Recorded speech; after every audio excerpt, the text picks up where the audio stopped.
All right, y'all. It's time to get serious. Section 12 is congenital heart disease, and I'm telling you, this is the section that is the worst every single time, okay? So this is the lowest scored section on the pediatric exam.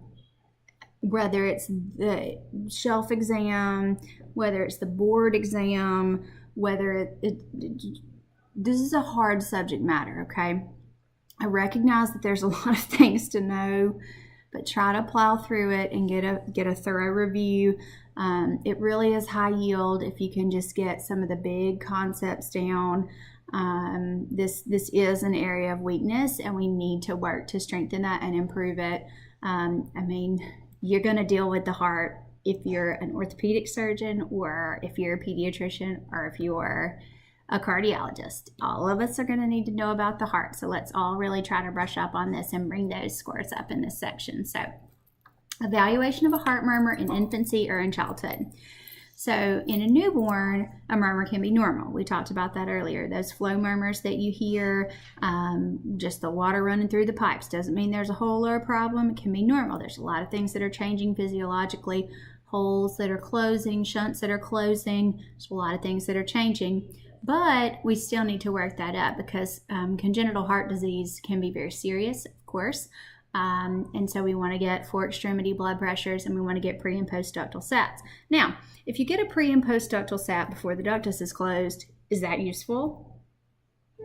Probably not, right? Because, they're going to shunt through the ductus and the sat's going to be the same or close to the same.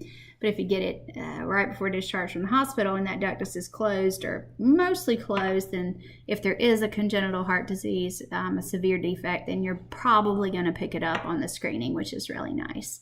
So evaluation of a murmur in the newborn, you're going to get fore extremity blood pressures, pre and post ductal sats, hopefully if the ductus is closed at that point in time.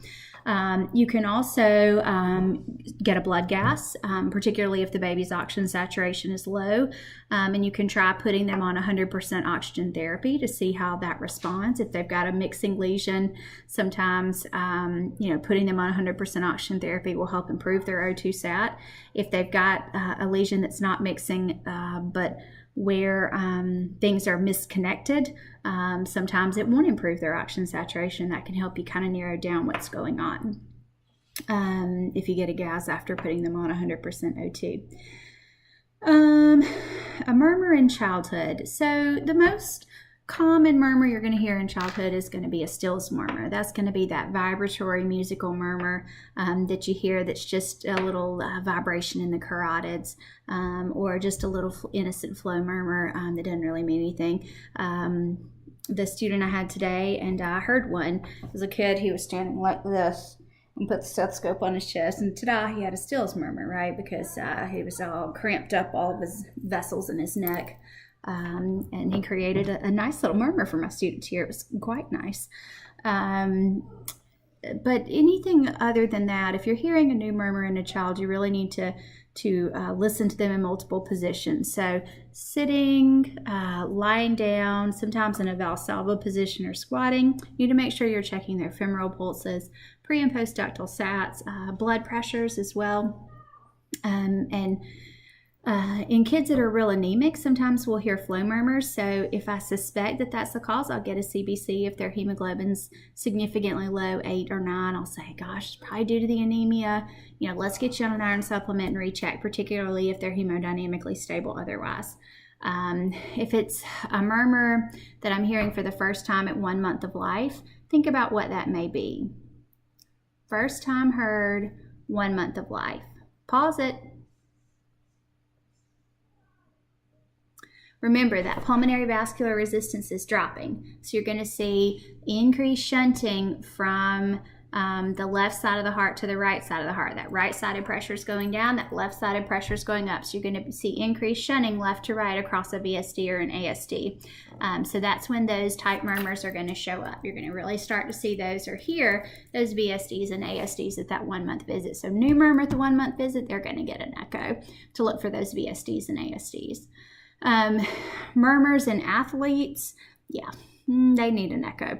Athletes can have that sudden cardiac death stuff, that IHSS and cardiomyopathy. Yeah, they need an echo.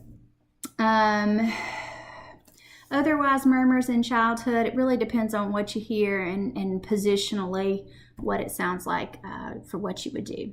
Recognize congestive heart failure in an infant. Poor feeding, sweating when they eat, failure to thrive can all be signs of congestive heart failure. Hypoxia, pallor, aspiration because they're working so hard to breathe when they're eating.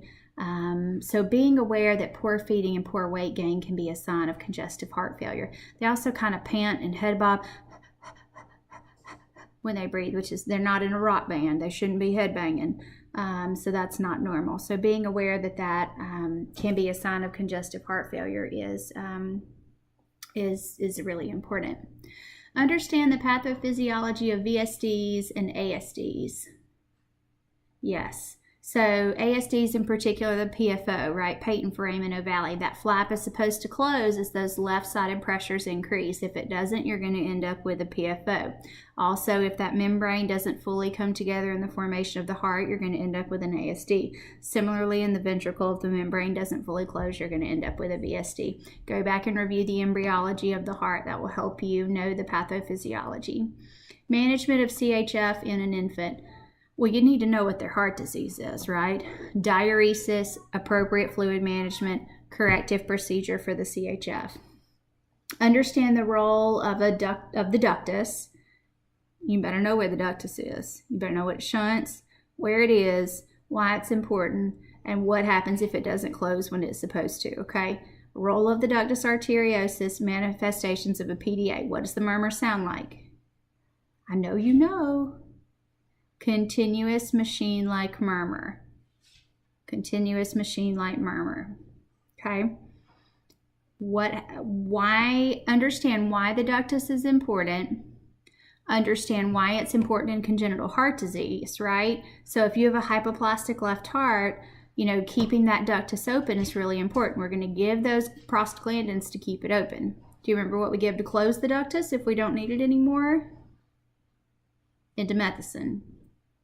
All right, so that's the end of the cardiac section. Fantastic work. Oh wait, no, I missed one. Know the congenital cyanotic heart lesions. I knew there was more. I knew I was missing something. Okay, congenital cyanotic heart lesions. This is where it gets tricky, right? But you remember all those x-ray findings we talked about? The egg on the string, the snowman sign. Remember all those x-ray findings we talked about? You need to go back and review those. You need to make yourself a little chart of all the major congenital heart disease, what their shunts are, what their x-ray findings are, and what their lesions are, and whether or not they're ductal dependent, so that you can review those. So things like hypoplastic left heart, transposition of the arteries, double outlet right ventricle, AV canal, I'm thinking. Total anomalous pulmonary venous return, TAPFR, is another great one for you to review. I also think it would be important to know if there's any major association. So for instance, if there's a particular medication that causes a particular heart lesion, or Down syndrome, AV canal, then those kinds of things would be important for you to know as well. So key x-ray findings, key lesions, key clinical associations, and key structural lesions. And I know that's a lot, but I promise you, if you can just make one little table comparing those, you'll be in really good shape for boards and for your shelf exam. Okay, you got this.